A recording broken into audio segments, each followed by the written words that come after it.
a todos los que no había visto antes. Un gozo verlos otra vez. Y vamos a seguir con la exposición del libro de Primera de Juan. Venimos con una serie de mensajes ahí acerca del que dice, pensando en nuestro texto clave, que está en el capítulo 2, versículo 6, que dice: el que dice que permanece en él debe andar como él anduvo. Y varias veces Juan en el libro habla acerca del que dice, todo aquel que dice, si decimos, ¿verdad? Entonces dijimos que esto es para un examen de nuestro propio corazón y también es una verdad para advertirnos y no ser engañados por aquellos que pueden decir que hablan en nombre de Dios, pero que no se conducen conforme a la verdad. Entonces, la vida, según nos enseña la Escritura, a lo largo de toda la Escritura, y aquí Juan hace un hincapié fuerte en esto, inspirado por Dios, la vida debe ser consistente con nuestra declaración de fe, con lo que decimos creer. No se puede decir que nuestra esperanza está puesta en Cristo y no andar como Él anduvo. Como veíamos en 1 de Juan 3, todo aquel que tiene esta esperanza se purifica a sí mismo, así como Él es puro. Entonces, la vida tiene que ser una consecuencia de esa esperanza.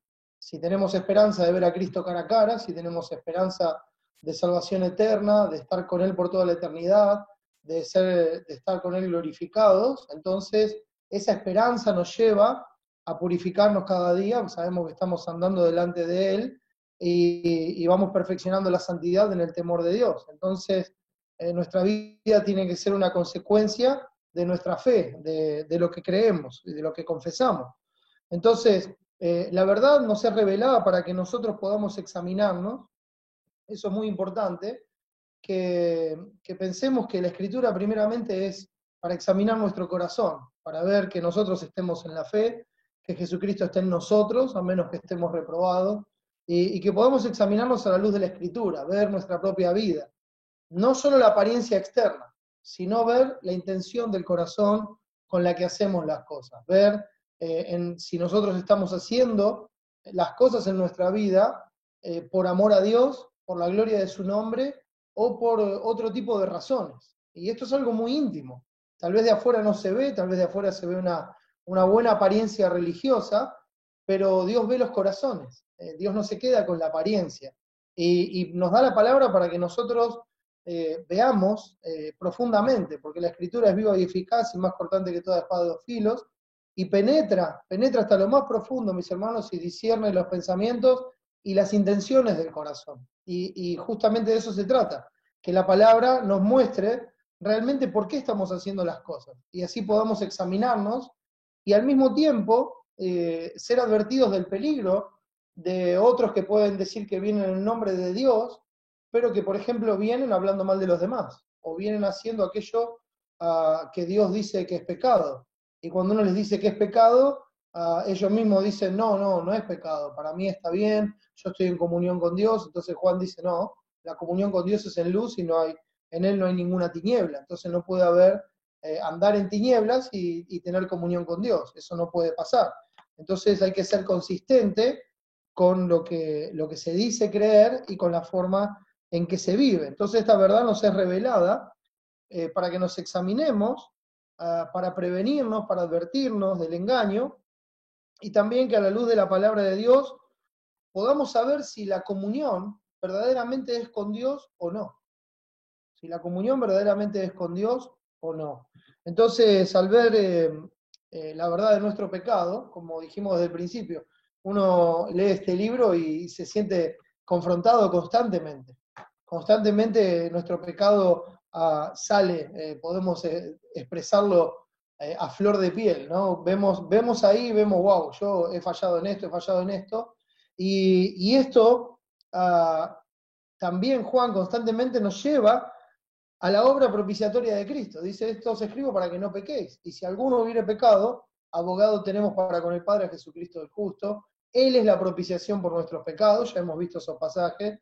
Entonces constantemente nos dice, a ver, no digamos que no tenemos pecado, porque le hacemos a Él mentiroso y la verdad no está en nosotros. Veamos nuestro pecado, pero ¿qué hacemos cuando vemos nuestro pecado? No lo escondemos, no lo negamos, sino que nos dolemos por nuestro pecado y vamos a Él sabiendo que es fiel y justo para perdonar nuestro pecado y limpiarnos de toda maldad. Entonces, también la verdad nos consuela con la mediación de Cristo, con la obra de Cristo, y así nos anima a que confesemos ese pecado y así nos purifiquemos cada día, mortificando ese pecado. Entonces, vimos que no se trata de un pecado en un momento específico de la vida, no es que, bueno, no puede pecar más, entonces no puede cometer ningún pecado. Eso no es verdad.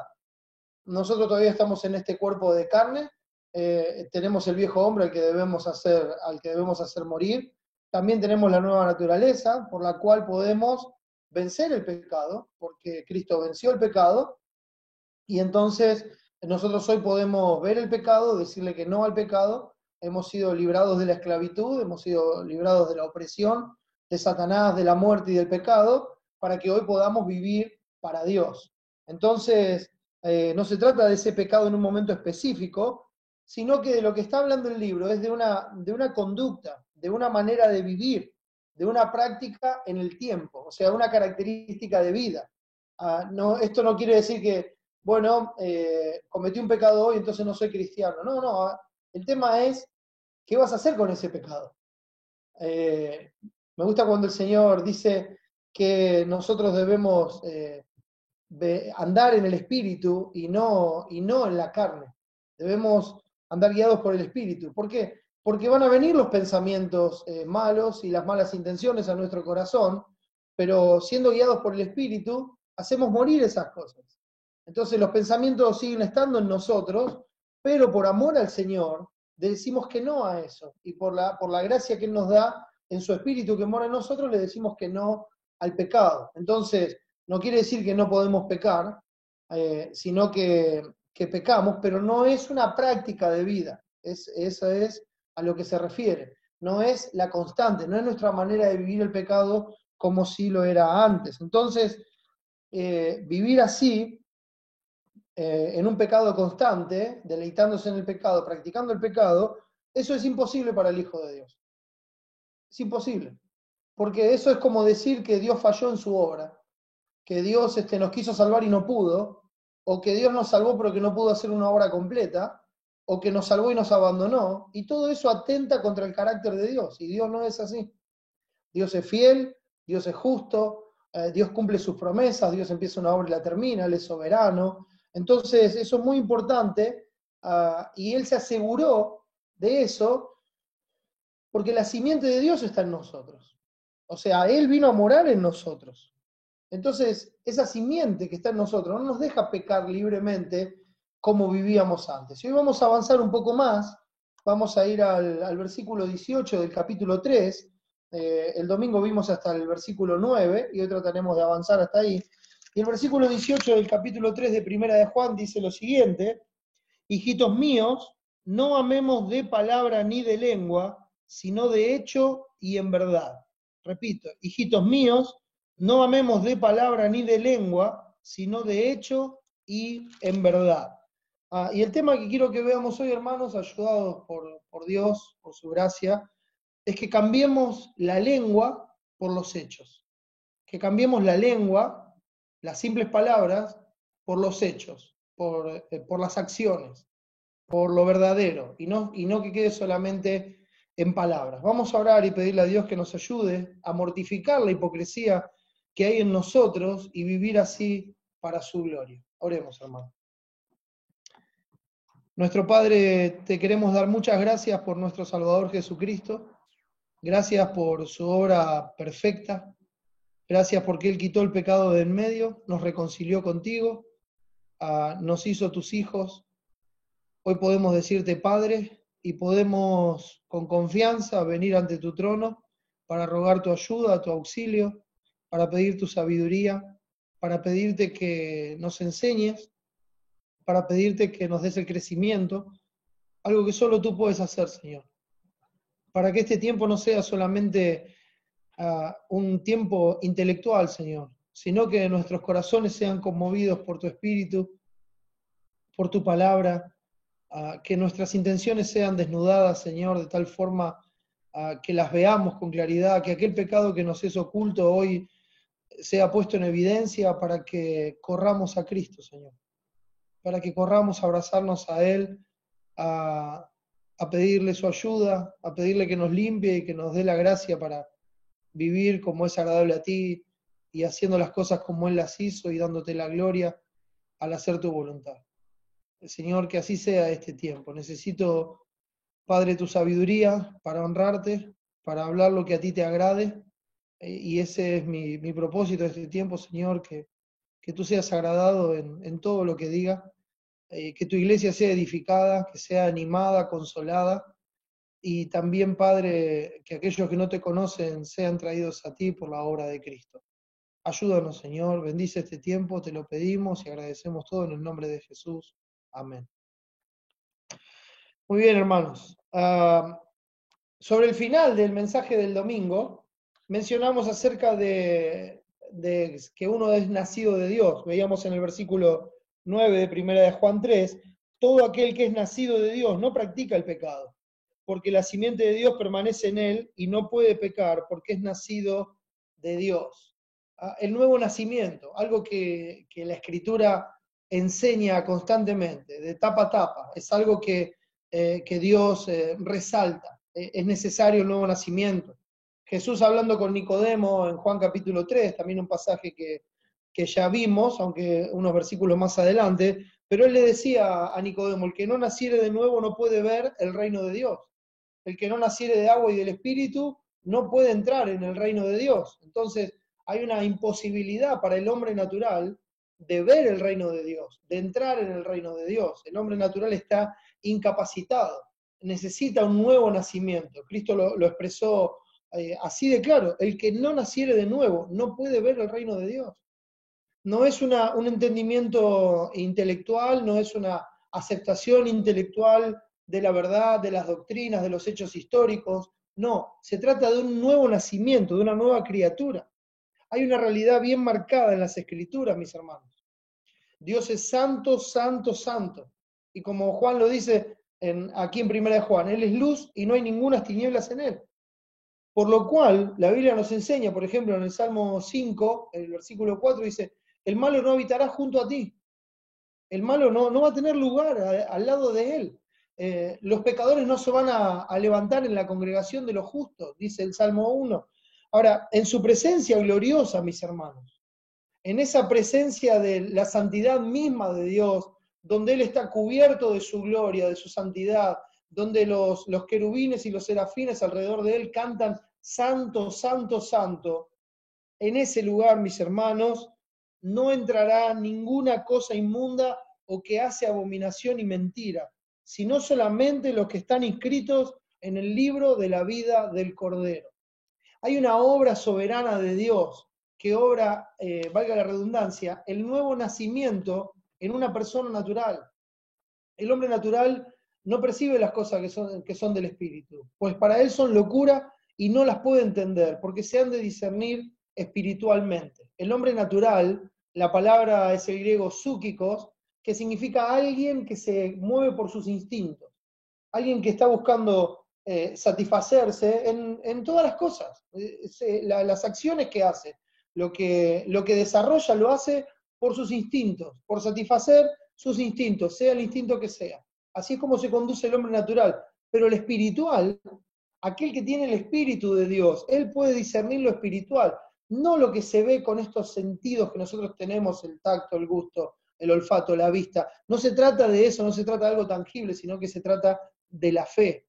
Se trata de ver aquello que no se ve con los ojos de carne, sino con los ojos de la vida espiritual. Y a eso se refiere la palabra cuando habla del nuevo nacimiento, de un nacimiento espiritual. Cuando dice que solamente entrarán en esa presencia del Señor por toda la eternidad los que están inscritos en el libro de la vida del Cordero, habla justamente de esa vida espiritual que solamente Cristo nos puede dar, los que tienen vida por el Cordero. O como lo dice Juan en su Evangelio, apenas empieza el Evangelio de Juan, el capítulo 1, dice, a los que creen en su nombre, les dio potestad de ser hechos hijos de Dios. Cuando habla de la venida de Cristo, y enseguida vamos a hablar un poquito más de eso, pero cuando habla de esa venida de Cristo, él dice a lo suyo vino, a lo suyo, a su posesión, a lo que es de él por naturaleza, y los suyos no le recibieron. Y cuando dice no le recibieron, no es que no le dieron un lugar donde nacer o que no lo dejaron entrar en sus casas, no, todas esas cosas pasaron. Él tuvo un lugar donde nacer, él entró en la casa de muchos.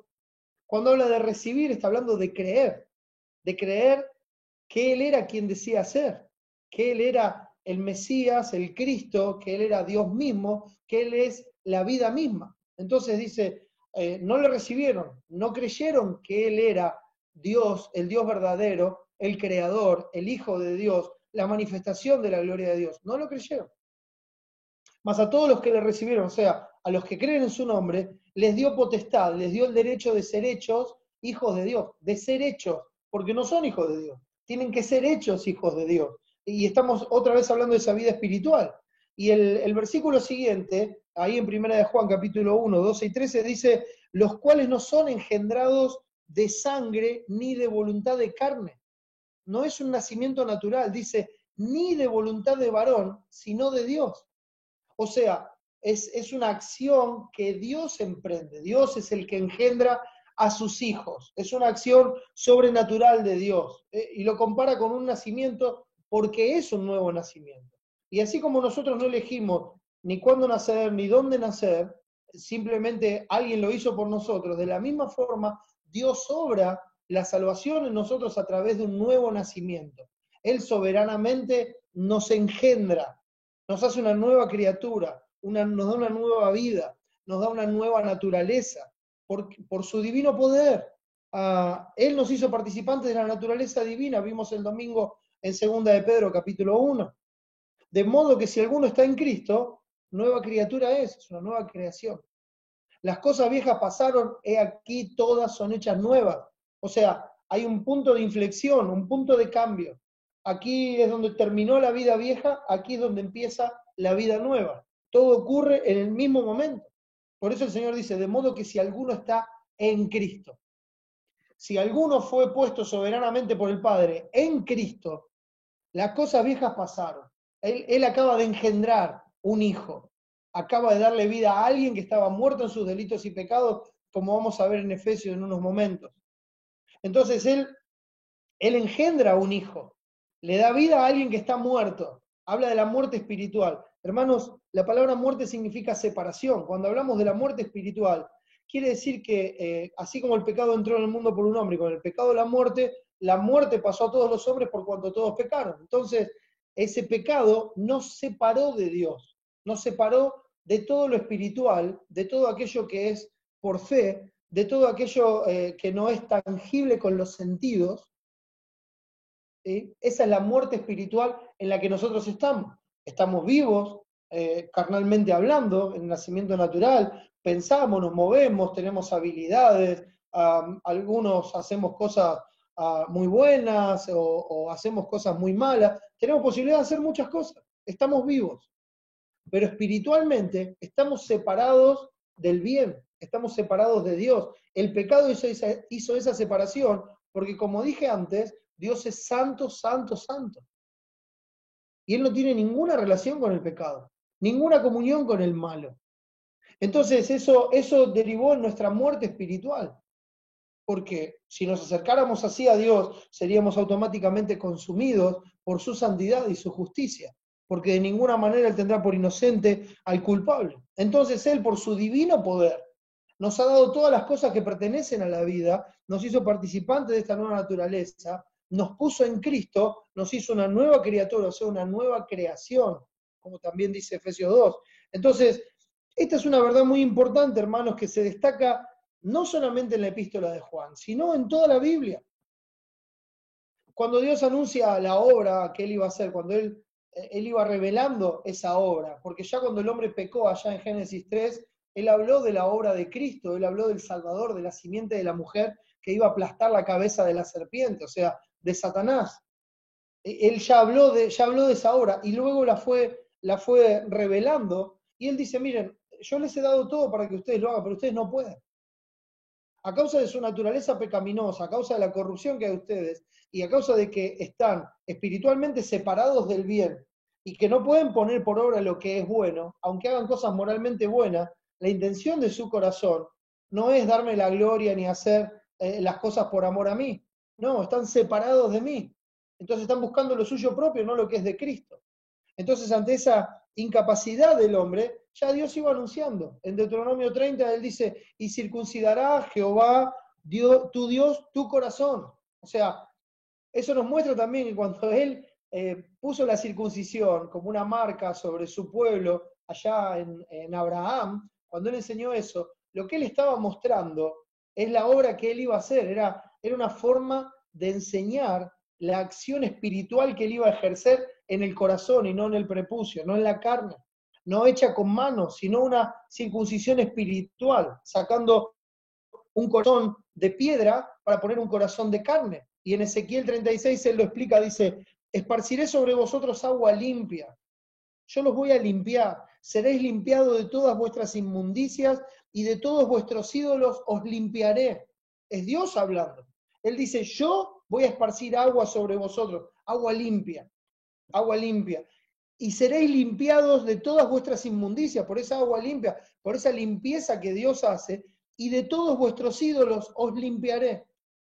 Y eso habla de la libertad. Él nos limpia de ese dominio, nos limpia de los ídolos de nuestro propio corazón, nos limpia de nuestra iniquidad, del hecho que nosotros querramos hacer nuestra voluntad en lugar de la voluntad de Dios. Y sigue diciendo en Ezequiel, hablando proféticamente y mostrando cómo hace Él la obra. ¿Cómo hace Él la obra? Dice, os daré corazón nuevo y pondré espíritu nuevo dentro de vosotros. Otra vez, os daré. Él dice, yo les voy a dar un corazón nuevo. No es algo que van a hacer ustedes, es algo que voy a hacer yo. Yo les voy a dar un corazón nuevo. Y yo pondré espíritu nuevo dentro de vosotros. Y yo quitaré de vuestra carne el corazón de piedra, y yo os daré un corazón nuevo. A cada uno le agregué el yo, para remarcar que es Dios el que dijo, yo voy a hacer esta obra. Esta es la forma en que yo salvo un alma, desde el Edén hasta el día de hoy y hasta que Cristo venga. Esa es la forma que Dios ha salvado a su pueblo. Esa es la forma que Dios ha llamado de la muerte a la vida a todos los suyos. Esa es la forma en que Dios procedió. Esa es la forma en que Él ha salvado a toda su iglesia desde que el hombre está en pie sobre la tierra hasta que Cristo venga. Y dice, y pondré dentro de vosotros mi espíritu. Entonces, Él no solamente nos da vida, no solamente nos limpia, no solamente nos da un corazón nuevo, y llámese corazón a la mente nueva, llámese corazón a eso, no es que, bueno, este corazón no sirve, no bombea. No se trata de eso, hermano. Se trata de una nueva mente, una nueva esencia de vida, una nueva naturaleza. Eso es lo que significa un corazón nuevo. Y él dice, yo voy a poner dentro de vosotros mi espíritu. Entonces, otra vez, él hace esta acción. Y haré que andéis en mis estatutos, otra vez. Y yo, Dios, haré que andéis en mis estatutos. Otra vez, es Dios el que hace la obra. Dios la empieza, Dios la sigue, Dios la termina. Es toda una obra de Dios. Y dice, y guardaréis mis preceptos y los pongáis por obra. Entonces, Él va a hacer la obra. Él va a hacer, y esto es muy importante que nosotros lo entendamos, hermanos, porque eso es lo que significa cuando dice que la simiente de Dios está en vosotros y no puede pecar. No puede pecar, no puede tener un estilo de vida pecaminoso, porque sería como decir que Dios falló en su obra, que Dios mintió y que no cumplió sus promesas, que Dios está incapacitado de hacer que uno de sus hijos ande en el bien y que lo ame a Él. Entonces, eso sería muy peligroso y sería faltar a la verdad. Sería estar diciendo algo que la Biblia no dice. La Biblia enseña esto con claridad. Entonces, confiando que la obra es de Dios, de principio a fin, Él hace esto y Él se ocupa. No solamente nos da vida, sino que además nos hace amar la vida. Nos hace amarlo a Él. Nos hace amar la verdad.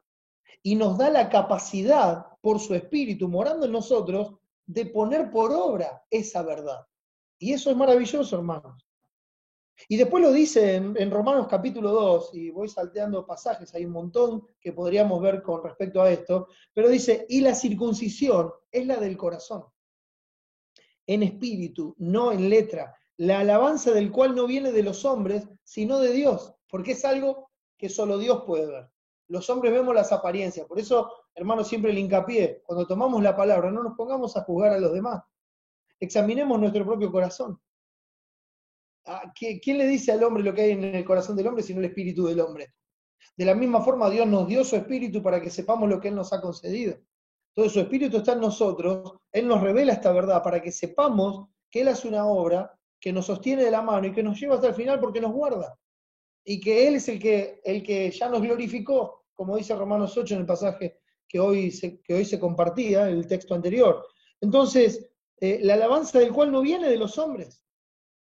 Este no es alguien que necesariamente lo alaban los hombres, sino que es una alabanza de Dios. Dios ve el corazón, nos ve en Cristo, ¿verdad? Nos puso en Él, nos hizo una nueva criatura y alaba a Cristo por su justicia. Entonces dice en Colosenses 2, haciendo una referencia plena a la obra redentora de Cristo en la cruz del Calvario, él dice así: circuncidados con circuncisión no hecha a mano, es una circuncisión espiritual, es un corte espiritual que Dios hace al sacar ese cuerpo pecaminoso carnal. Fíjese que dice: circuncidados con circuncisión no hecha a mano, al echar de vosotros el cuerpo pecaminoso carnal en la circuncisión de Cristo, o sea, en la obra de Cristo, sepultados, la explica, sepultados con Él en el bautismo, en el cual fuisteis también resucitados con Él. Y eso habla en una alegoría, pero es una identificación de Cristo cuando estamos, por ejemplo, en el bautismo. Nosotros representamos esto: muertos con Cristo en la cruz, sepultados juntamente con Él y resucitados para una nueva vida, como la aspiración de una buena conciencia delante de Dios, nos dice Primera de Pedro 3 en el final del capítulo. Entonces, pensando en eso, pensando en lo que representa, dice, sepultados con Él en el bautismo, o sea, esa identificación de que Cristo al estar en la cruz, es esa serpiente de bronce levantada. ¿Por qué? Porque es el juicio sobre el pecado que Dios está trayendo. El bronce significa juicio, la serpiente representa el pecado, y esa serpiente levantada, como la serpiente que levantó Moisés en el desierto, representa eso, representa el juicio de Dios sobre el pecado. Dios juzga el pecado en Cristo, y nosotros por la fe nos identificamos con Él. Entonces, morimos con Él en la cruz, somos sepultados juntamente con Él, y cuando Él resucita, nosotros resucitamos con Él. Y cuando Él resucita, nosotros somos justificados, porque Él fue entregado por nuestras transgresiones y resucitado para nuestra justificación. Entonces, lo sigue diciendo así: sepultados con Él en el bautismo, en el cual fuisteis también resucitados con Él, mediante la fe en el poder de Dios que le levantó de los muertos. El mismo poder que levantó a Cristo de los muertos es el que nos da vida a nosotros cuando creemos en Cristo. Dios nos da vida y nos da fe para creer en Él. Es una obra perfecta, mis hermanos, e imparable. No hay forma de parar esta obra. ¿Quién puede parar a Dios? ¿Quién puede detener la mano de Dios? ¿Quién puede decirle a Dios, no vas a hacer esto, hoy no vas a salvar a esta persona? No, nadie lo puede hacer. Cuando Dios pone la mano sobre alguien, nadie lo puede detener. Entonces es una obra perfecta e imparable, es una obra que no falla. Porque todo su pueblo fue anotado en el libro de la vida del Cordero antes de la fundación del mundo. Cuando el Cordero fue inmolado en ese compromiso, en ese pacto del Padre, el Hijo y el Espíritu Santo, donde el Hijo dijo: yo con mi sangre, con mi vida, voy a pagar por los pecados de todas estas personas que están anotados en este libro, el libro de la vida. Son los que van a entrar en su gloria eterna, ¿verdad? Entonces, esta obra es perfecta, es imparable, es una obra que no falla, y es una obra que se va a completar hasta el día de Jesucristo, como dice Pablo en Filipenses 1:6, inspirado por Dios. Estando persuadido de esto, que el que comenzó en vosotros la buena obra, la perfeccionará hasta el día de Jesucristo. Dios empieza una obra y la termina. No, Él no es hombre. Él no se vuelve atrás, Él no miente. Hermanos, Él no es como nosotros, que se cansa y abandona y dice: ahora voy a empezar esto y lo voy a terminar. Y en la mitad dice: no, la verdad que me da fiaca terminarlo. Ahora voy a hacer otra cosa, más corta, voy a hacer esto, voy a hacer aquello, voy a hacer lo otro. Y nunca termina nada. Así somos nosotros, infieles por naturaleza. Pero aunque fuéramos infieles, Él permanece fiel, porque Él no puede negarse a sí mismo. Él no puede cambiar por lo que nosotros hacemos, porque se estaría negando a sí mismo. Él permanece fiel fiel a su palabra, fiel a su obra, fiel a lo que dijo que iba a hacer, fiel a su decreto. Por eso, hermanos, esto la Biblia lo declara diciendo la salvación es de Jehová, Salmo 3:8. La Biblia declara que la salvación le pertenece a Dios, no le pertenece a los hombres, no hay mérito en nadie, nadie se puede jactar en su presencia, la salvación le pertenece a Él. Y la gloria por la salvación va a ser para Él por toda la eternidad. Yo, dice Jehová, dice Dios en Isaías 43:11, yo Jehová, y fuera de mí no hay quien salve, no hay quien salve. Fuera de mí no hay quien salve, Él es el único salvador. Por eso dice en el capítulo 45, mirad a mí y sed salvos todos los términos de la tierra, porque yo soy Dios y no hay más. No hay otros dioses con Él. Es Él y nada más que Él. Él es el autor de la vida y es el único que puede salvar. Es el único que puede perdonar pecados. Es el único que nos puede justificar por la obra de Cristo. Es el único. No hay nadie más. Por eso Jonás vuelve a repetir en el capítulo 2, versículo 9, la salvación es de Jehová. Nadie viene al Padre si no es por mí. Jesucristo dijo en Juan 14:6, yo soy el camino y la verdad y la vida. Y nadie viene al Padre si no es por mí. No hay otra forma de llegar a Dios si no es por Jesucristo. Y en ningún otro hay salvación, porque no hay otro nombre bajo el cielo dado a los hombres en que podamos ser salvos. No hay. La salvación es de Él. Solo Dios salva. Solamente Él da vida, Él sostiene esa vida para que en ese camino de santidad, por torpes que seamos, no nos extraviemos. Isaías 35:8. Él nos asegura que cuando el hombre cayere no quedará postrado porque Jehová sostiene su mano. 7 veces cae el justo y vuelve a levantarse porque Jehová sostiene su mano. Y nos sostiene porque nos puso en Cristo. Y en Cristo ya perdonó todos nuestros pecados. Pasados, presentes y futuros. Todos los pecados. ¿Usted no sorprende a Dios con su pecado? No. No lo sorprende porque su pecado de hoy, su pecado de mañana, su pecado de la semana que viene, ya fue inmolado con Cristo antes de la fundación del mundo. Y por eso su nombre está escrito en el libro de la vida del Cordero. Y esa concreción la vimos hace poco más de 2000 años allí, en la cruz del Calvario. Entonces Dios no se va a volver atrás de lo que dijo. Él es el que salva, sostiene esa vida hasta el fin, y su Espíritu Santo, mis hermanos, pondré mi espíritu en vosotros, ¿recuerdan? Yo pondré mi espíritu en vosotros. Ese Espíritu Santo, el Espíritu de Dios, es el sello permanente que obra para que vivamos por aquel que vivió y murió por nosotros. Él es el que hace la obra. Él se opone a nuestra carne para que no hagamos lo que querramos. Oh sí, porque nuestra carne está inclinada al mal. Nuestra carne está corrompida. Nosotros vamos a querer el mal. Lo vamos a desear. Siempre vamos a tener esa opción. Porque está viciado, está corrompido conforme a los deseos engañosos de nuestro cuerpo. Nuestra mente está así. Por eso Efesios nos dice, renovaos en el espíritu de vuestra mente. Miren, saquen el pensamiento viejo. Renueven, piensen como Dios quiere que piense, desechando la mentira, hablad verdad. Airaos, pero no pequéis, no se ponga el sol sobre vuestro enojo. El que hurtaba no hurte más y no trabaje, ¿ves?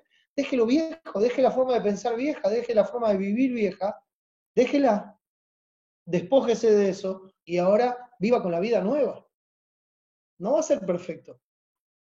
Porque usted puede contristar al Espíritu Santo con el cual fue sellado.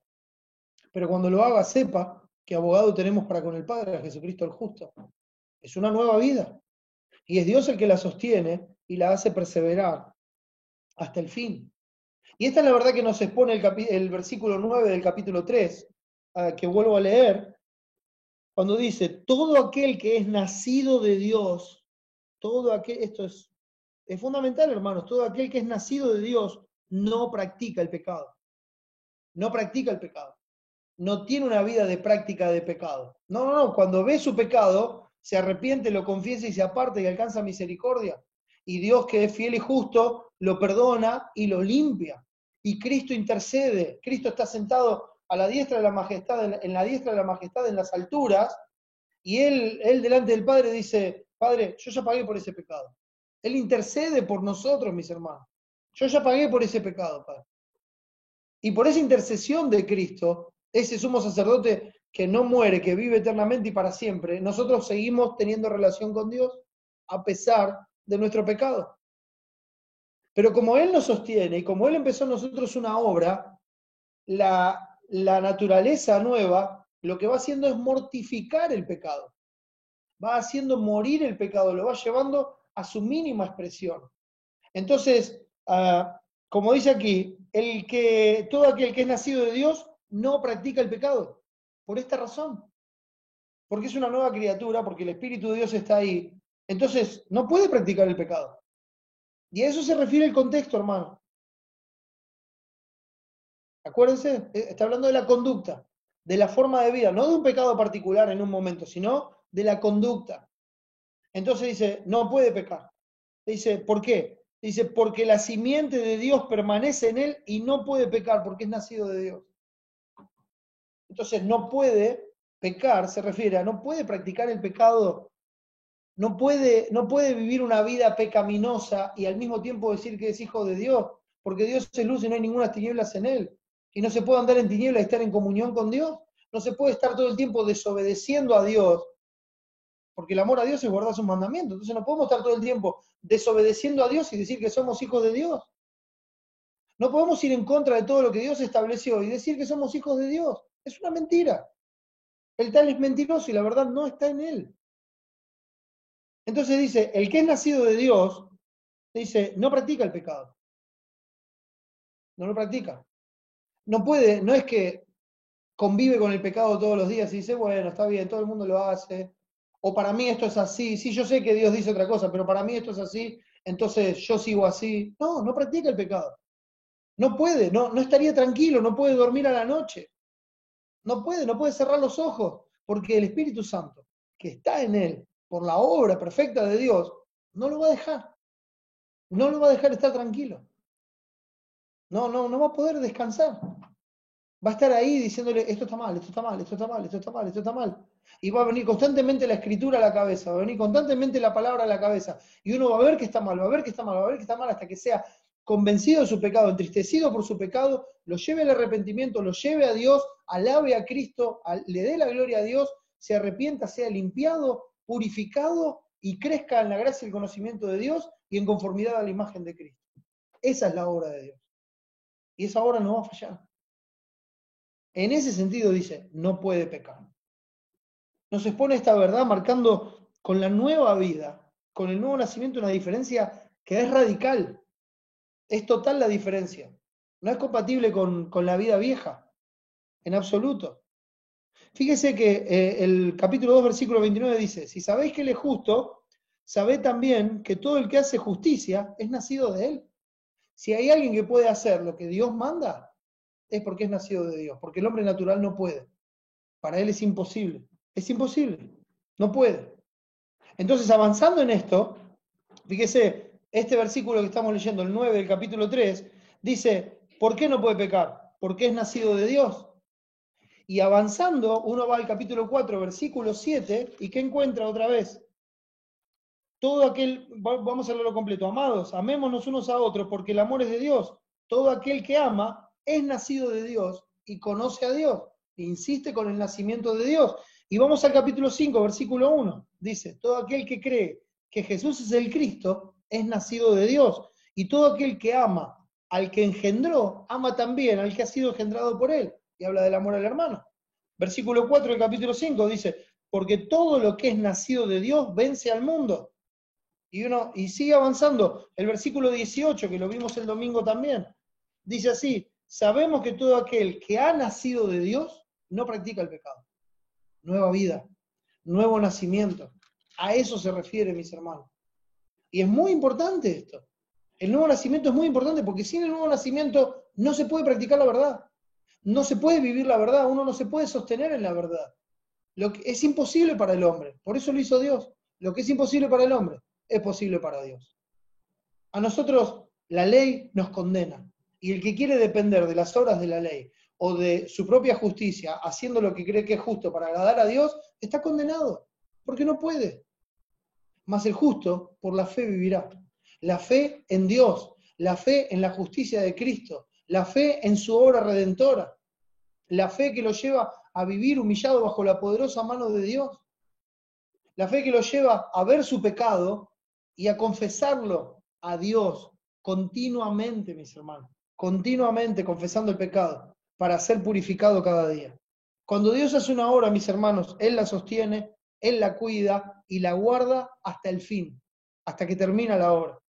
Por eso, hermano, el encuentro con Dios marca un antes y un después en nuestra vida. Ya nuestra vida no es igual. Y de hecho la Biblia da testimonio de eso. Si me acompaña por un momento a 1 Corintios 6. 1 Corintios, el capítulo 6, nos muestra el antes y el después en la vida. Versículo 9 dice así: ¿no sabéis que los injustos no heredarán el reino de Dios? No erréis, ni los fornicarios, ni los idólatras, ni los adúlteros, ni los afeminados, ni los que se echan con varones, ni los ladrones, ni los avaros, ni los borrachos, ni los maldicientes, ni los estafadores heredarán el reino de Dios. Pero escuche esto, él está hablando con la iglesia, él está hablando con los hermanos. Y acaba de dar una lista de pecados, mejor dicho, acaba de dar una lista de los pecados evidentes en la vida de las personas, de prácticas pecaminosas en la vida de las personas. La raíz de ese pecado está adentro del corazón, pero se llega a ver cuando uno lleva una vida pecaminosa descaradamente, porque aparte uno lo disfruta, porque aparte uno lo desea, entonces lo practica y se ve en la vida. Y todos estos pecados son así, son abiertos, y especialmente lo era así en Corinto. Pero mire lo que dice el versículo 11. Y esto erais, tiempo pasado, algunos. Esto erais. Ustedes eran esto antes. Antes. Ahora les hablo como hermano. Esto eran antes y esto erais algunos. Cuando dice algunos es porque no todos eran todas las cosas, sino que algunos eran algunas de todas estas cosas que se dicen acá, ¿verdad? Entonces dice, y esto erais algunos, más o pero, ya habéis sido lavados, ya habéis sido santificados, ya habéis sido justificados en el nombre del Señor Jesús y por el Espíritu de nuestro Dios. Hay un cambio. La vida cambió. Esto eran antes ustedes, pero ahora ya fueron limpiados. Dice el texto. Ya habéis sido limpiados, lavados, perdón. Ya habéis sido santificados, ya habéis sido justificados en el nombre del Señor Jesús. O sea, por la obra de Cristo. Eso es lo que significa en el nombre del Señor Jesús. Tito, capítulo 3. También marca un contraste grande. Tito, capítulo 3, leo desde el versículo 1, dice así: recuérdales que se sujeten a los gobernantes y autoridades, que obedezcan, que estén dispuestos a toda buena obra, que a nadie difamen, que no sean pendencieros, sino amables, mostrando toda mansedumbre para con todos los hombres. Porque nosotros también éramos en otro tiempo, ¿ves la diferencia? Hay un antes y un después. Porque nosotros también éramos en otro tiempo insensatos, rebeldes, extraviados, esclavos de concupiscencias y deleites diversos, viviendo en malicia y envidia, aborrecibles y aborreciéndonos unos a otros. Y acá viene el cambio. Pero cuando se manifestó la bondad de Dios nuestro Salvador y su amor para con los hombres, está hablando de Cristo, como lo dice en el capítulo 2, versículo 11, cuando dice, porque la gracia de Dios se ha manifestado para salvación a todos los hombres, y el 14, que también vimos el otro día, hablando de Cristo, dice, quien se dio a sí mismo por nosotros, para redimirnos de toda iniquidad y purificar para sí un pueblo propio celoso de buenas obras. Entonces, volviendo al 4 del 3, dice, pero cuando se manifestó la bondad de Dios nuestro Salvador y su amor para con los hombres, nos salvó, no por obras de justicia que nosotros hubiéramos hecho, sino por su misericordia, por el lavamiento de la regeneración. ¿Se acuerdan? Echaré agua limpia sobre vosotros. Seréis limpiados por esa agua limpia, por la obra del Espíritu, por el lavamiento de la regeneración, por el nuevo nacimiento. Ahora es una nueva criatura en Cristo, las cosas viejas pasaron, aquí todas son hechas nuevas. El lavamiento de la regeneración, dice, y por la renovación en el Espíritu Santo. Entonces habla de esta obra, de la simiente de Dios, Dice, y la renovación del Espíritu Santo, que es lo que va ocurriendo cada día en nosotros. Porque por la obra del Espíritu Santo nuestra mente se va renovando. Vamos siendo transformados por medio de la renovación del entendimiento, a través de mortificar nuestro pensamiento, presentarnos como un sacrificio vivo, y al mismo tiempo, ahora pensar con la palabra, porque ahora, con el Espíritu y la palabra, tenemos la mente de Cristo. ¿Ves? Hay un antes y un después. Esto éramos nosotros en otro tiempo. A esta verdad está haciendo referencia Juan en su epístola. Juan hace referencia inspirado por Dios a esta verdad, como también lo dice Efesios capítulo 2.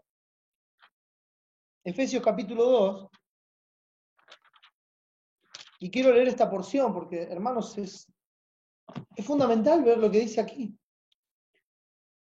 Lo mencioné antes, y Él os dio vida, versículo 1, y Él os dio vida a vosotros cuando estabais muertos en vuestros delitos y pecados. Ya expliqué eso. En los cuales anduvisteis en otro tiempo, otra vez se remarca, ustedes anduvieron esto en otro tiempo. Él está hablando con los hermanos de Éfeso ahora. Son hermanos, entonces le dice, ustedes anduvieron esto en otro tiempo. ¿Cómo? Siguiendo la corriente de este mundo. No os conformáis a este siglo, dice Romanos 12. Es exactamente lo mismo, siguiendo la corriente de este mundo. Conforme al príncipe de la potestad del aire, o sea, Satanás. Conforme a los deseos de Satanás. ¿Se acuerdan cuando vimos el domingo cómo Jesús le dijo a los fariseos? Vosotros sois de vuestro padre el diablo y los deseos de vuestro padre queréis hacer. Como dice el dicho, de tal palo tal astilla. Entonces, no es que Satanás engendró hijos, sino que lo estamos imitando a él en el pecado. Entonces dice, conforme al príncipe de la potestad del aire, el espíritu que ahora opera en los hijos de desobediencia a la verdad de Dios, entre los cuales también todos nosotros vivimos otra vez, en otro tiempo. ¿Cómo vivimos ahí? En los deseos de nuestra carne, pero ahora el espíritu se opone a nuestra carne, ¿verdad? Recuerde eso. Vivimos en los deseos de nuestra carne, haciendo la voluntad de la carne y de los pensamientos, y éramos por naturaleza hijos de ira, lo mismo que los demás. Pero Dios, otra vez el contraste y el cambio. Dios hace el cambio. Dios hace el contraste entre la vida vieja y la nueva. Vino Dios, nos salvó, nos puso en Cristo, nos hizo una nueva criatura, se acabó la vida vieja. Las cosas viejas pasaron y aquí todas son hechas nuevas. Pero Dios, que es rico en misericordia, por su gran amor con que nos amó, aún estando nosotros muertos en pecados, nos dio vida juntamente con Cristo, por gracia sois salvos. Y juntamente con Él nos resucitó y asimismo nos hizo sentar en los lugares celestiales con Cristo Jesús, para mostrar en los siglos venideros las abundantes riquezas de su gracia, en su bondad para con nosotros en Cristo Jesús. Entonces nos salva y nos pone como una exhibición, como un trofeo de su gracia. Dice, miren, cuando vean a este hijo mío, lo que van a ver es mi gracia. Acá está exhibida mi gracia, las riquezas de mi gracia. Esto es lo que hace la abundante riqueza de mi gracia, mostrada en su bondad para con nosotros en Cristo Jesús, en esa bondad de Dios en la obra de Cristo. ¿Por qué? Porque por gracia sois salvos, por medio de la fe, y esto no de vosotros, pues es don de Dios. Es todo un don de Dios, es una obra de Dios. Dice el 9, no por obras, para que nadie se gloríe. ¿Por qué?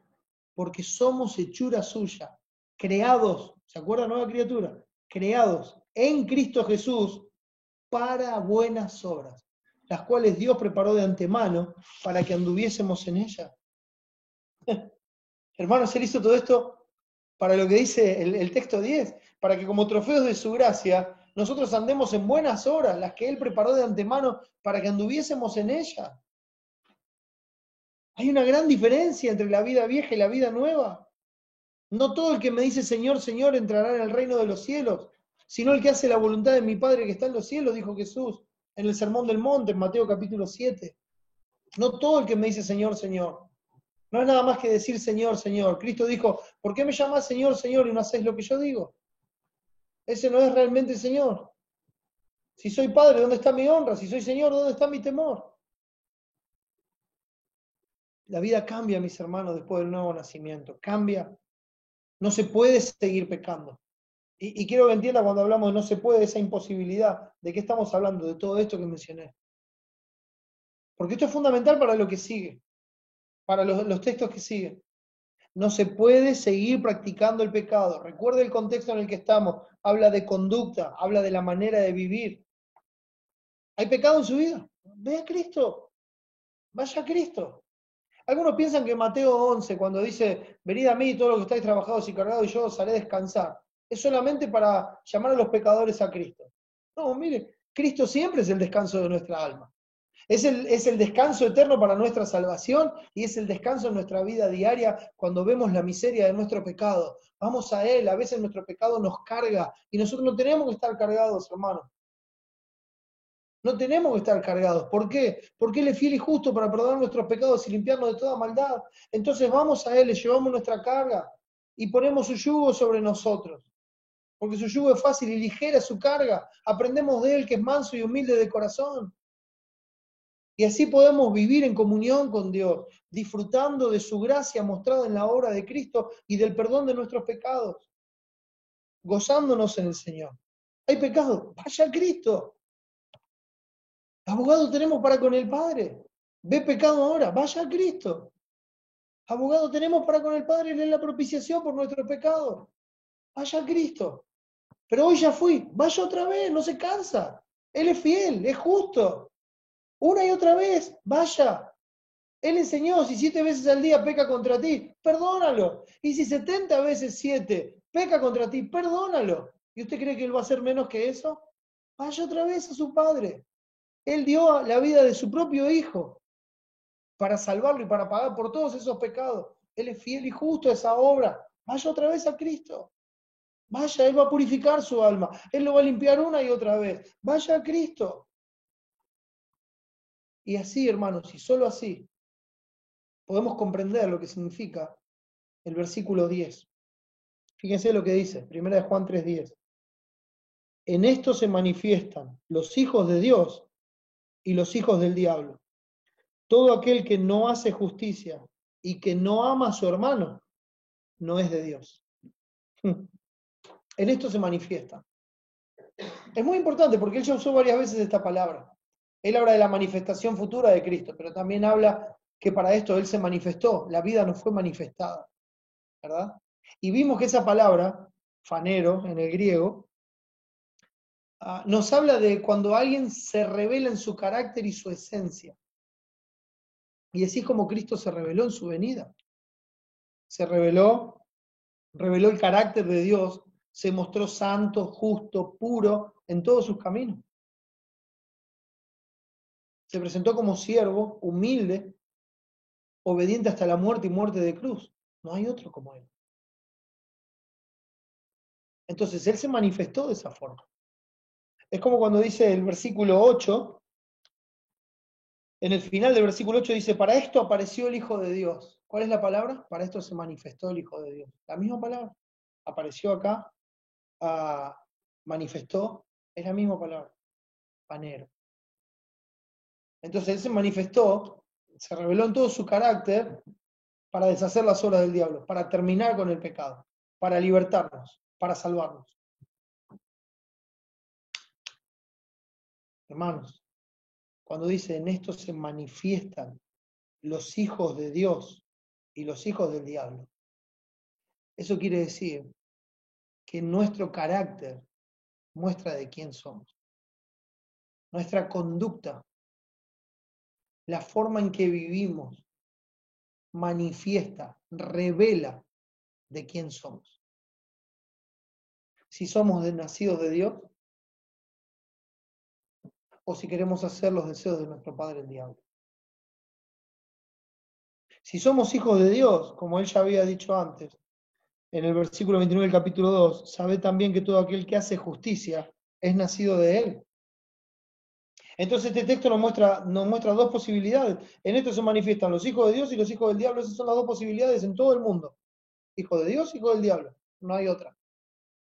No hay una intermedia, no hay una parecida. Los hijos de Dios y los hijos del diablo. Por consiguiente, dice el texto, todo aquel que no hace justicia y que no ama a su hermano, no es de Dios.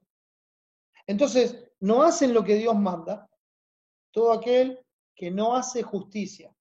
Recuerde lo que es la justicia, lo vimos el domingo. la voluntad de Dios, la palabra de Dios, lo que Dios manda, sus mandamientos, todo aquel que no hace justicia, aquello en lo que la palabra nos instruye. Recuerde que es útil para instruirnos en justicia, para instruirnos en el camino por el cual debemos andar. Entonces, todo aquel que no hace justicia no es nacido de Dios. Entonces es hijo del diablo. Porque si no hace justicia, los deseos del Padre, del diablo, va a querer hacer. ¿Cuál es la característica? Desobediencia, rebelión contra Dios, rebelión contra la palabra, ídolos en el corazón, porque como ídolos, idolatría es la rebelión, la obstinación, la hechicería, como dice 1 Samuel 15. Entonces, hermanos, se revela por el carácter de quién es cada uno. Y fíjese con qué texto lo resume. Dice el final del versículo 10. Todo aquel que no hace justicia y que no ama a su hermano, dice, no es de Dios. Esto no es el carácter de un hijo de Dios. El que no hace justicia. ¿Y qué dice la justicia de Dios? Ama a tu hermano. Y que no ama a su hermano, no es de Dios. O sea, es terminante. No hay mucho más para expresar acá, no hay mucho más para explicar. Dice, no es de Dios. Por más que diga, el que dice, él puede decir muchas cosas, puede decir, yo soy de Dios, yo soy un cristiano. ¿Puede amar a su hermano? No es de Dios. Sí, pero va a la iglesia todos los domingos, dice que lee la Biblia, que ora, pero no puede amar a su hermano, no es de Dios. ¿Sabe por qué? Porque como vimos en Tito, cuando leímos el capítulo 3, dice que en otro tiempo nosotros andábamos aborreciéndonos los unos a los otros. Esa es nuestra naturaleza. Esa es nuestra naturaleza. Nos amamos a nosotros por sobre todos los demás. Esa es nuestra naturaleza. Entonces, cuando nuestra naturaleza se manifiesta y cada uno está buscando lo suyo propio, no podemos amar al otro. Y cuando no podemos amar al otro, el texto dice, no es de Dios. No es de Dios. No hay opciones, hermano. Es tiempo de mirar nuestro corazón y ver realmente qué pasa. Es fácil sentarse en casa a hablar mal de los demás. Lo que es imposible para nosotros es vivir por los demás. Solamente es posible en la gracia de Dios. No es natural en nosotros, mis hermanos. ¿Por qué? Es lo que dice el versículo 11. No es de Dios. ¿Por qué? Porque este es el mensaje que habéis oído desde el principio, que nos amemos unos a otros. Hermano, es siempre el mismo mensaje. Dios no cambia, no cambió. Y su mensaje tampoco cambió. Desde el principio, desde que el hombre es, el mandamiento es que nos amemos unos a otros. No es compatible, hermanos, decir que somos de Dios y no hacer justicia amando a nuestros hermanos. Cuando nuestro carácter, o sea, nuestra práctica, nuestras acciones, nuestros hechos, insisto, no hablamos de perfección, nosotros vamos a pecar, no porque buscamos el pecado ni porque practicamos el pecado, pero nos vamos a equivocar, vamos a pecar, vamos a tomar malas decisiones y vamos a ir a Cristo a pedir perdón y a buscar la reconciliación una y otra vez. Nos vamos a equivocar. No estamos hablando de esos pecados, estamos hablando de la práctica del pecado. Cuando nuestro carácter, esa práctica, esas acciones, esos hechos, esa manera de vivir, revelan, manifiestan lo contrario, o sea, que no podemos amar, entonces no somos de Dios. Y nos da un ejemplo de la Escritura, en el versículo 12. Que nos amemos unos a otros, dice el final del 11, ¿no? Y enseguida dice, no como Caín, que era del maligno. Uno dice, pero Caín era hijo de Adán, no era del maligno. No lo engendró el maligno, lo engendró Adán. No, era del maligno. ¿Qué lo reveló? Su carácter, sus acciones, lo que él hizo. Y, hermanos, Caín y Abel iban a la iglesia juntos. Llevaron las ofrendas juntos. Juntos. Uno con fe, el otro sin fe. Y sin fe, es imposible agradar a Dios. Uno como Dios mandaba, el otro como Él quiso. Y sin fe es imposible agradar a Dios. Sus obras, sus acciones mostraron quién era realmente y a quién pertenecía. Abel sabemos que es justo, la palabra nos da testimonio de Abel, nos da testimonio de su fe, pero también nos da testimonio de quién era Caín. No como Caín, que era del maligno y mató a su hermano. Mató a su hermano.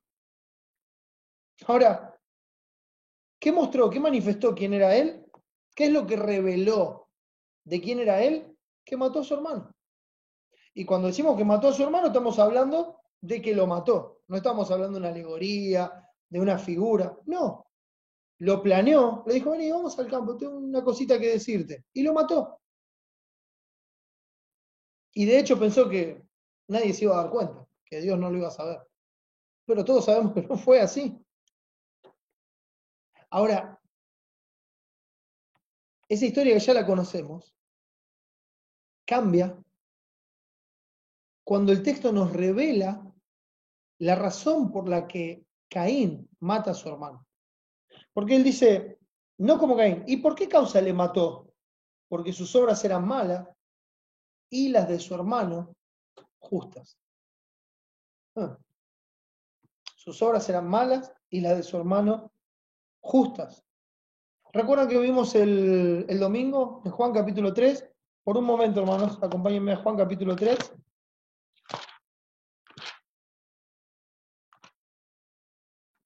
Juan capítulo 3, versículo 19 dice así, y esta es la condenación, que la luz vino al mundo, y los hombres amaron más las tinieblas que la luz, porque sus obras eran malas. Porque todo aquel que hace lo malo aborrece la luz y no viene a la luz, para que sus obras no sean reprendidas. Mas el que practica la verdad viene a la luz, para que sea manifiesto que sus obras son hechas en Dios. ¿Usted recuerda esto? Vienen los dos con sus ofrendas. Dios miró con agrado la ofrenda de Abel, pero no la de Caín. Y a Caín le decayó el semblante. ¿Por qué ha decaído tu semblante? Si bien hicieres, no serás enaltecido, pero si mal hicieres, el pecado está a la puerta y ya. Con todo, a ti será su deseo y tú te enseñorearás de él. Sin embargo, en lugar de arrepentirse, le dio bronca. ¿Por qué? Porque la obra de Abel lo dejó en evidencia. La luz que había en Abel expuso el pecado de Caín. Entonces él aborreció a su hermano y lo mató. Aborreció a su hermano y lo mató. Por eso, porque aborrecen la luz. Porque la luz muestra la miseria de sus obras. Entonces, hermano, cuando uno ve eso, entiende el versículo 13. Fíjese lo que dice el 13. Hermanos míos, no os extrañéis si el mundo os aborrece. Que no les extrañe si el mundo los aborrece. Que no les extrañe si los que no conocen a Dios los aborrecen. Porque la luz que hay en ustedes, ustedes que son la luz del mundo, la luz que hay en ustedes resplandece en medio de una generación maligna y perversa. Y la luz manifiesta todo, pone en evidencia el mal de los demás. Entonces, cuando se pone en evidencia el mal de los demás, bueno, ahí los demás aborrecen. Vimos algo en Juan, si usted está en Juan todavía, vaya hasta el 15 y vemos unos versículos que vimos el domingo. 18, 15, 18 dice, si el mundo os aborrece, sabed que a mí me ha aborrecido antes que a vosotros. Si fuerais del mundo, el mundo amaría lo suyo. Pero porque no sois del mundo, antes yo os elegí del mundo, por eso el mundo os aborrece. Acordaos de la palabra que yo os he dicho, el siervo no es mayor que su Señor. Si a mí me han perseguido, también a vosotros os perseguirán. Si han guardado mi palabra, también guardarán la vuestra. Mas todo esto os harán por causa de mi nombre, porque no conocen al que me ha enviado. Si yo no hubiera venido, ni les hubiera hablado, no tendrían pecado, pero ahora no tienen excusa por su pecado. El que me aborrece a mí, también a mi Padre aborrece. Entonces ese aborrecimiento se manifiesta, ese aborrecimiento a Dios se manifiesta al cuerpo de Cristo, a su iglesia, a los hijos de Dios, cuando la luz que hay en ellos pone de manifiesto las tinieblas. Entonces no quieren venir a la luz, porque la luz reprende sus obras. Entonces eso los lleva a aborrecer ¿No debe ser así en el Hijo de Dios? En cuanto a honra, nosotros debemos preferirnos unos a otros, debemos gozarnos cuando nuestro hermano hace bien. Debemos aprender de nuestro hermano, debemos estar dispuestos a aprender, a apoyar, a decir, hermano, vamos juntos a darle la gloria a Dios. Hermano, enséñame, quiero conocer a Dios como vos lo conocés. Tener esa disposición de estimar al otro como superior a uno mismo, estar siempre dispuesto a aprender, a compartir, a crecer en la gracia y el conocimiento de Dios. Nos aborrecen porque su luz resplandece en nosotros, aborrecen a Dios. Y eso nos lleva a nuestra seguridad, versículos 14 y 15, dice así. Nosotros sabemos que hemos pasado de muerte a vida en que amamos a los hermanos. El que no ama a su hermano permanece en muerte. Todo aquel que aborrece a su hermano es homicida, y sabéis que ningún homicida tiene vida eterna permanente en él. Después de hablar de que Caín lo mata a Abel, entonces ahora muestra ese aborrecimiento, muestra al homicida. Recuerden algunos textos que ya hemos visto anteriormente, hermano. ¿De acuerdo a lo que dice Levítico 19:16? No andarás chismeando entre tu pueblo, no atentarás contra la vida de tu prójimo. Yo, Jehová, no atentarás contra la vida de tu prójimo. Dios lleva el homicidio no solamente al hecho de matar a alguien físicamente, sino al hecho de matarlo en el corazón. Al hecho de matarlo en el corazón. Fíjese en nuestra seguridad, dice el versículo 14, nosotros sabemos que hemos pasado de muerte a vida en que amamos a los hermanos. ¿Por qué lo sabemos? Porque es algo que no es natural en nosotros. Y que lo estamos haciendo por amor a Dios. Que no tiene que ver con los sentimientos y las emociones. A veces los sentimientos y las emociones acompañan. Y da gusto amar al hermano. Pero hay veces que no. Y en esos momentos lo que tiene que prevalecer es el amor a Dios. Porque Dios siempre nos da motivo para amarlo.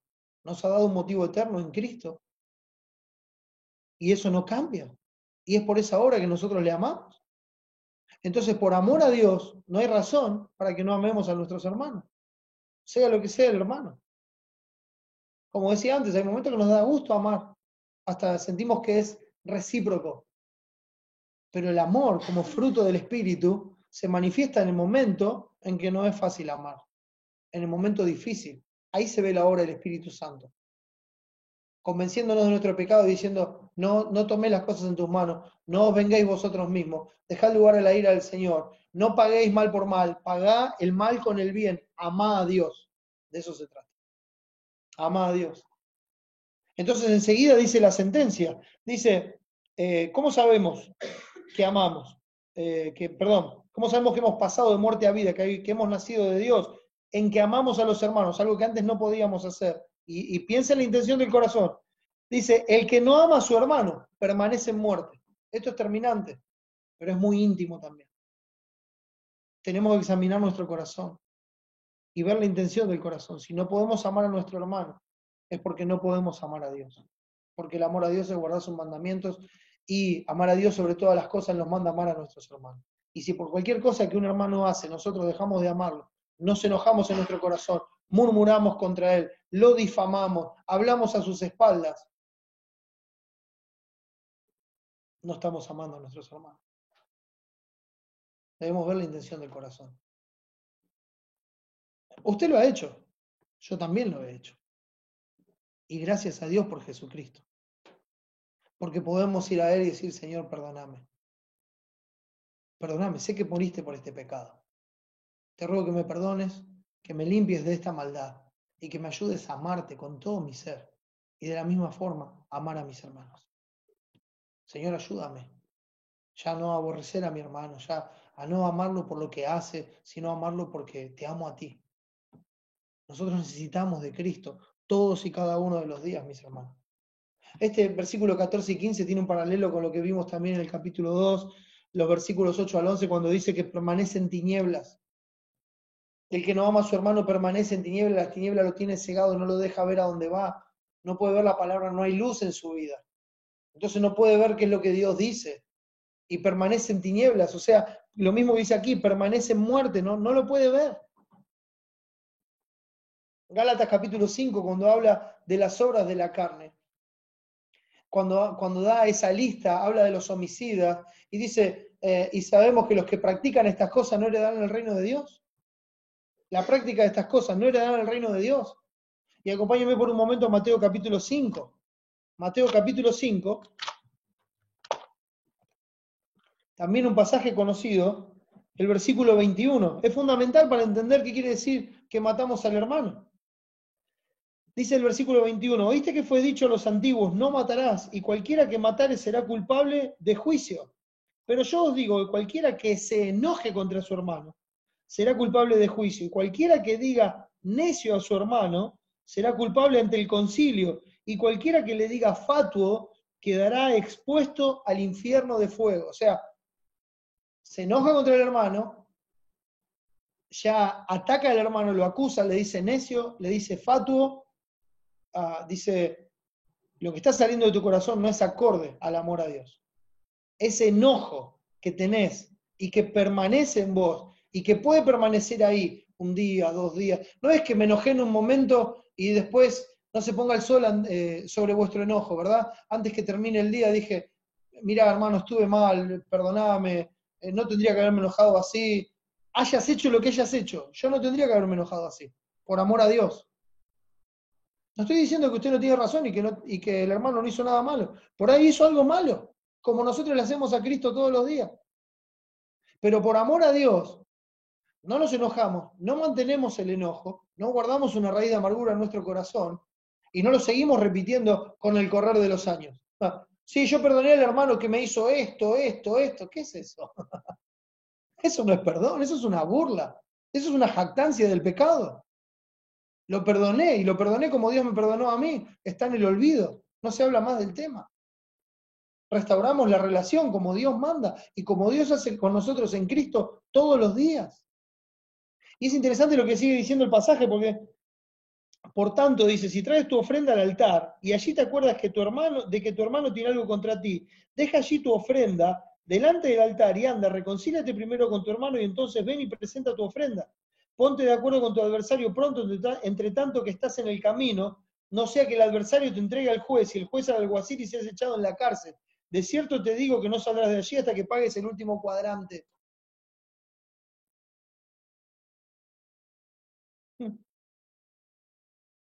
Dios dice, no, ni siquiera me traigas la ofrenda. ¿Estás enojado con tu hermano? No me traigas la ofrenda. ¿Tu hermano te ofendió y vos estás mal por eso? Bueno, la Biblia enseña que el que fue ofendido es el que tiene que ir a hablar con el hermano, en privado, a solas. Esto no habla de una confesión pública, a menos que usted haya hecho un daño público. Pero si acá uno se acuerda en el corazón de una ofensa del hermano, la Biblia siempre manda al ofendido a hablar con el ofensor, no al revés. A veces el ofensor ni siquiera está enterado que ofendió. A veces. A veces está muy bien enterado, pero no está enterado que ofendió. Y uno va y viene con esto en el corazón y dice, ¿para qué me traes ofrenda? Yo no necesito nada. Si venís, que sea en espíritu y en verdad, que sea en adoración, no en pecado. Anda a arreglar esto con tu hermano. Ya no voy a arreglar cuando haya tiempo, cuando se dé la oportunidad, cuando me sienta bien para... No, no, no, no. Eso es practicar el pecado. Eso es pecar y seguir pecando. Saber lo que hay que hacer y no hacerlo. No hacerlo. Eso es practicar el pecado. Sí, sí, yo sé, pero bueno, estoy tomando tiempo, lo estoy meditando bien. ¿Qué tenés que meditar? Hay que ir y arreglarlo. Pero no sé cómo va a reaccionar el otro. No tiene que ver con cómo va a reaccionar el otro. Tiene que ver con mi amor a Dios.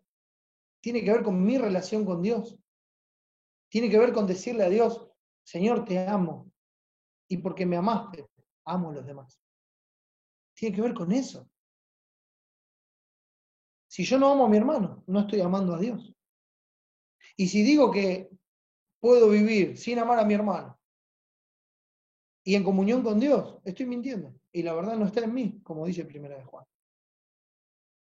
Enseguida habla de el que codicia una mujer, no cometerás adulterio. Y uno codicia una mujer en el corazón. Fíjese que no hubo nada físico. No se llegó, fue nada más que en el corazón. Pero dice ya es culpable de adulterio.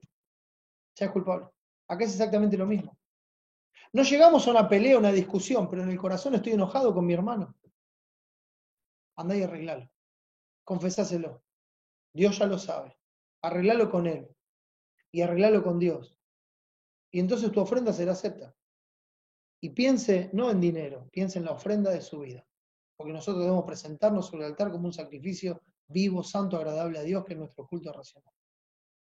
Y si pensamos que estamos haciendo eso, mientras al mismo tiempo tenemos problemas con los hermanos sin arreglar y sin confesar, entonces lo que estamos haciendo es practicar el pecado. Y no estamos... ¿Saben qué? No lo podemos ver, porque las tinieblas han cegado. Por eso, hermano,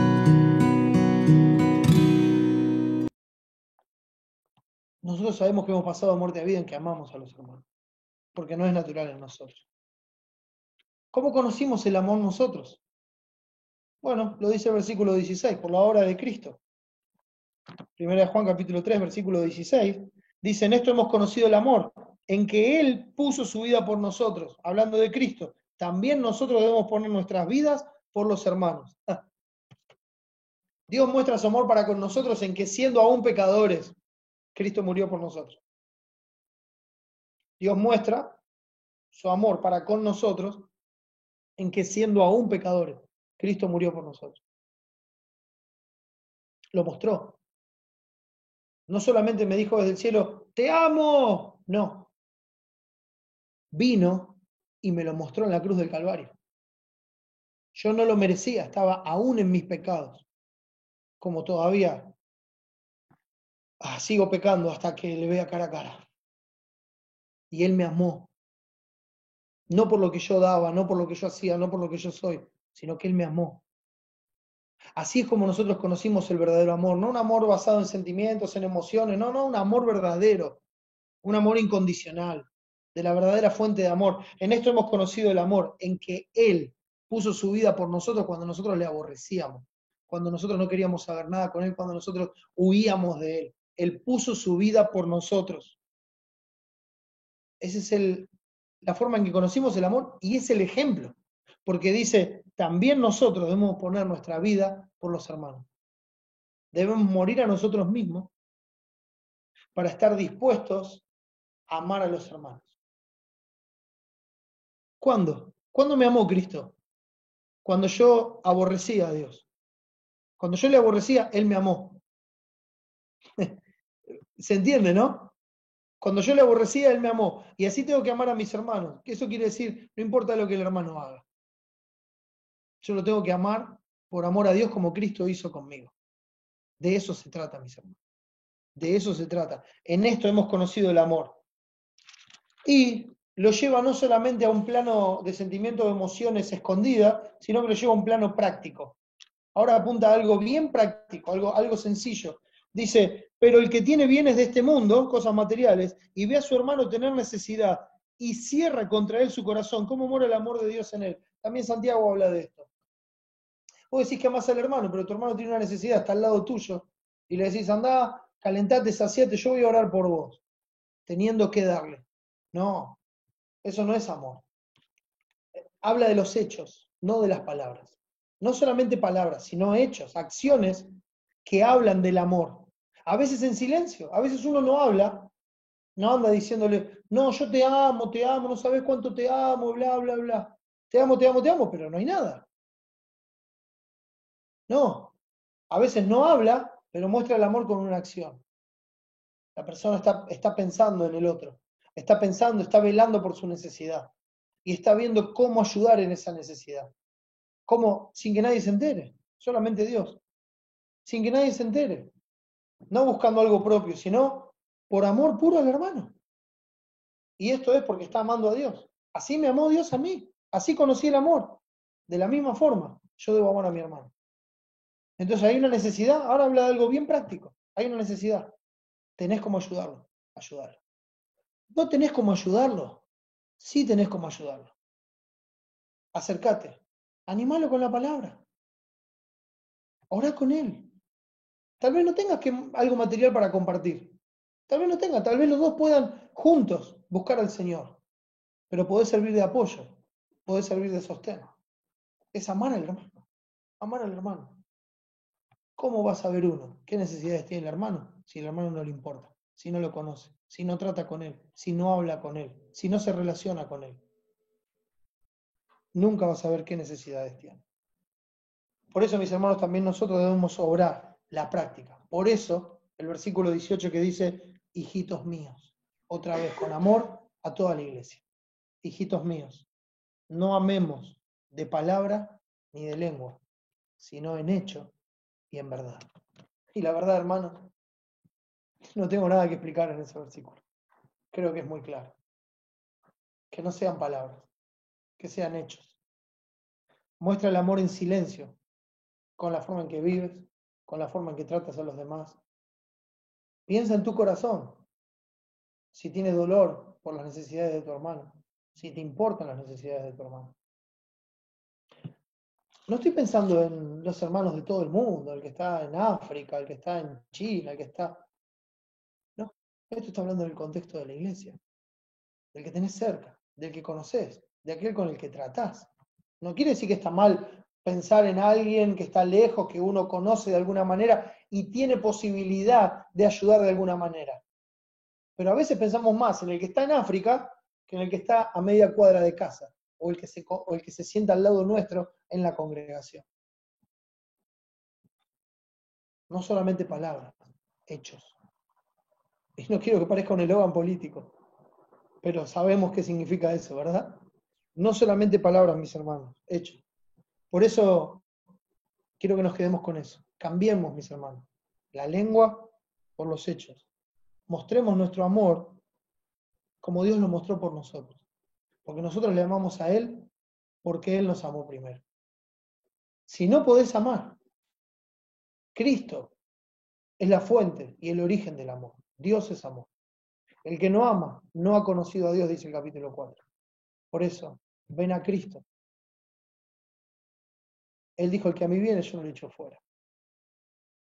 Él te va a salvar, te va a perdonar tus pecados, te va a dar una nueva vida si vienes a Él. Ven a Cristo con fe y Él te salvará y te hará una nueva criatura.